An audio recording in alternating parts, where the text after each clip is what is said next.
It's time for a Python video review.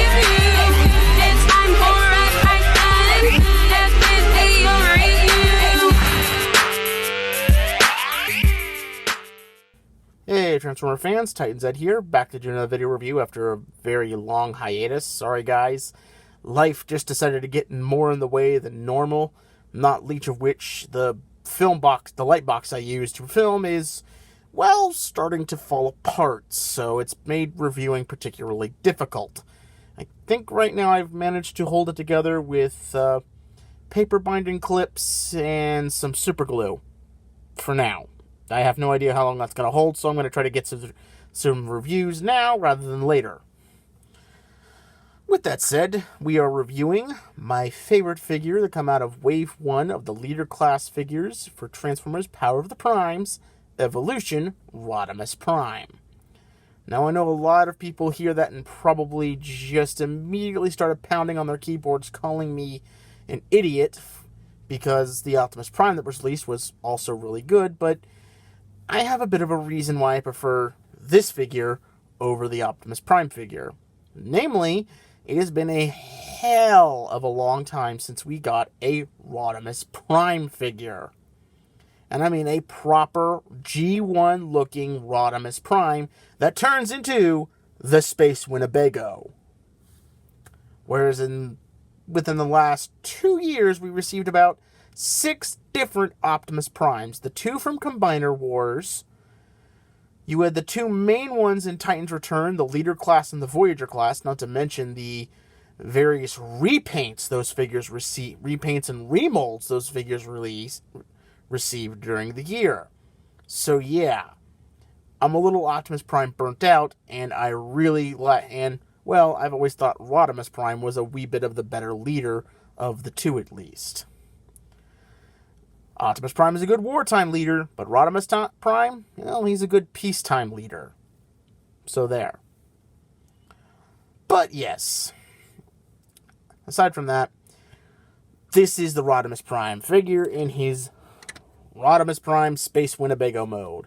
And I'm going to talk about this Matrix of Leadership in a little bit.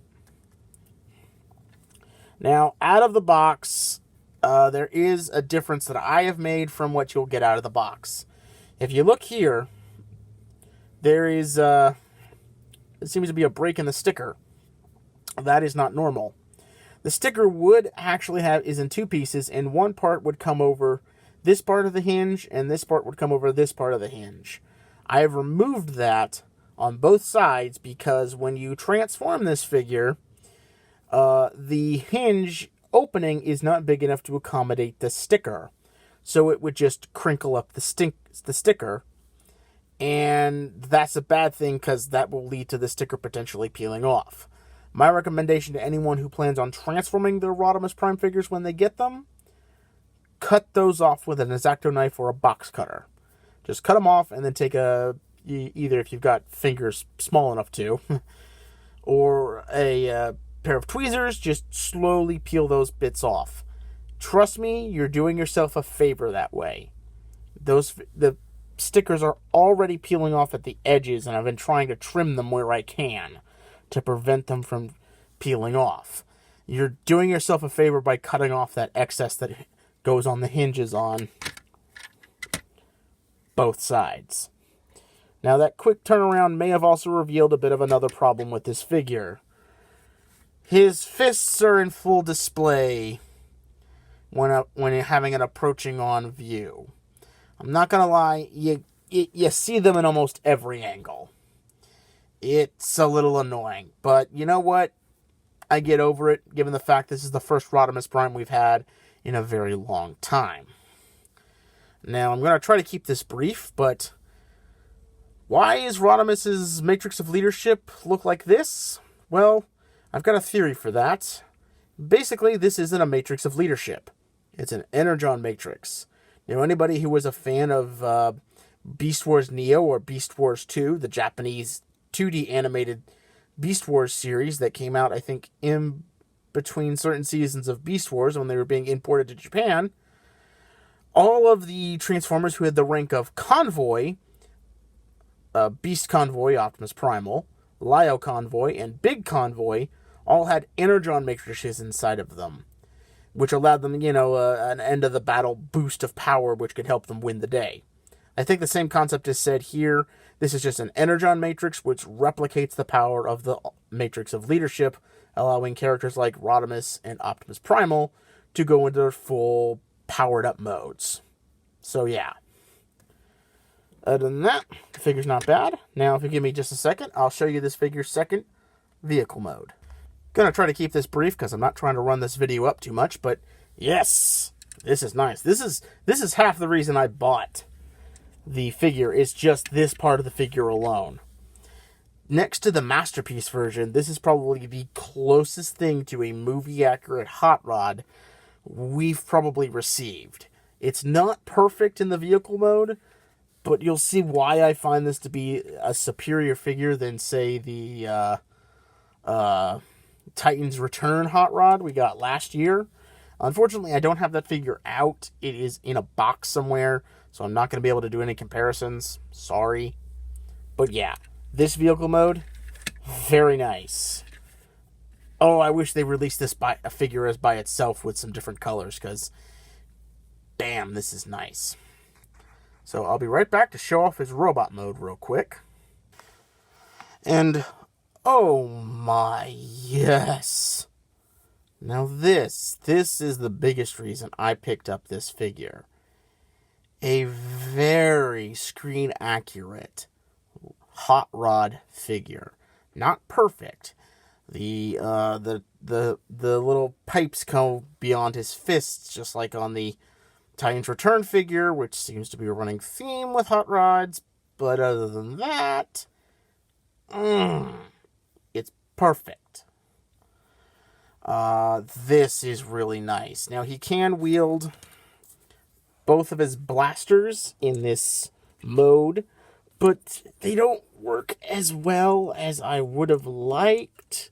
I think this stems from the fact that these blasters are just the cut in half. Well, shoot, if I can get it in his hand. These are just the cut in half versions of Rodimus Prime's rifle. So, yeah, they don't work as well in his hand. I got a feeling I need to track something back down on Shapeway that are a little bit smaller and would fit with this figure better.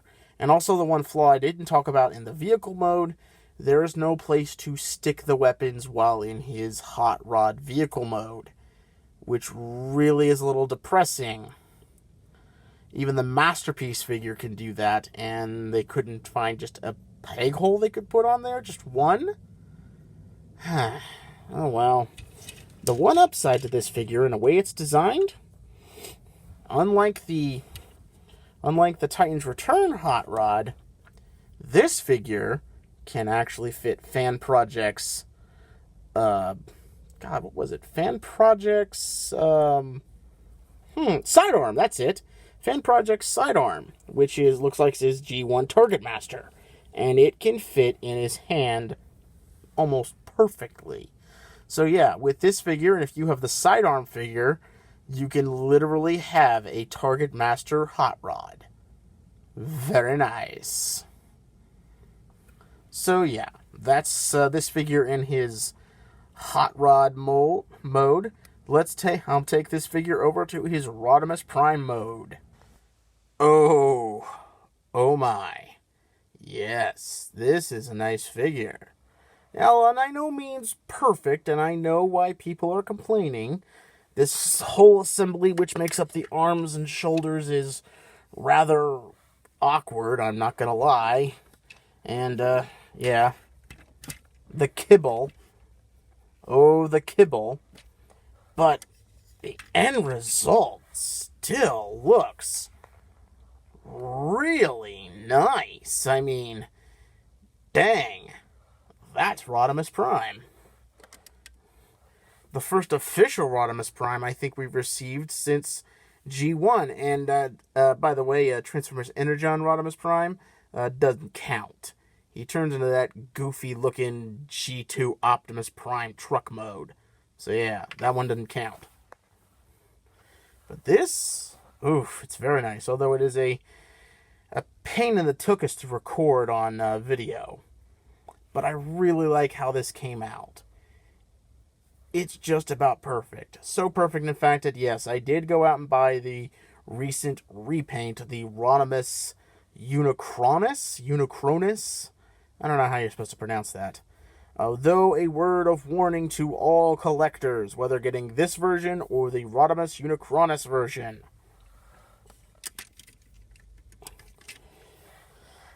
Please be careful on how fast you put in the gun into either hand. As you can see, I have already begun to chip the paint away on that section just by putting the gun in his hand. Yeah, that's a bit of an issue.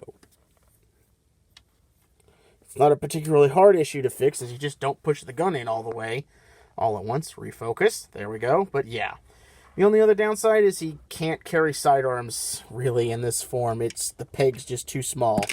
It just falls right out. But other than that, oh my goodness gracious, great balls of fire. This is good. This is the figure I've been wanting for a very long time, aside from a Star Saber and a Thunderwing, which, again, judging by how these leader class figures are going, we may be getting those in this coming year, or hopefully next year. So, until next time, this is Titan Zed saying, I'll see ya when I see ya.